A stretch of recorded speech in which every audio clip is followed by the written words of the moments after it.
Hello जय. हाँ बोल ना हर्षद. अरे तू सरांना न सांगता शिर्डीला गेलास काय? हो रे भाई. अरे सर आता मला सांगत होते की तुला कामावरून काढणार आहे. चल मी तुला थोड्या वेळात फोन करतो, थोडा मी बिझी आहे. ठीक आहे चालेल. दादा काय झालं, दुखी कशाला बसलाय? काय नाही रे, सरांना न सांगता मी साईवारीला आलोय. सर पण बोलतोय उद्यापासून तुला काढून टाकलंय कामाला. तेच जरा टेन्शनमध्ये आहे मी. कशाला करतो उद्याची चिंता, हे सुद्धा दिवस निघून जातील जय साईनाथ म्हणता म्हणता. बरोबर बोलास बाळा. चला दादा. चला.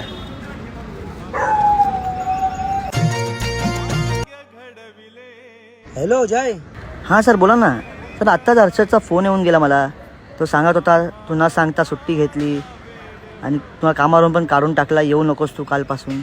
हो बोललो होतो, पण आता मला माहिती पडलं ना तू दरवर्षी जातो साईवारीला, तर काय हरकत नाही. तू जा, बाबांचं दर्शन घे, पण येताना प्रसाद आणायला विसरू नकोस. जय साईनाथ. ठीक आहे सर. जय साईनाथ.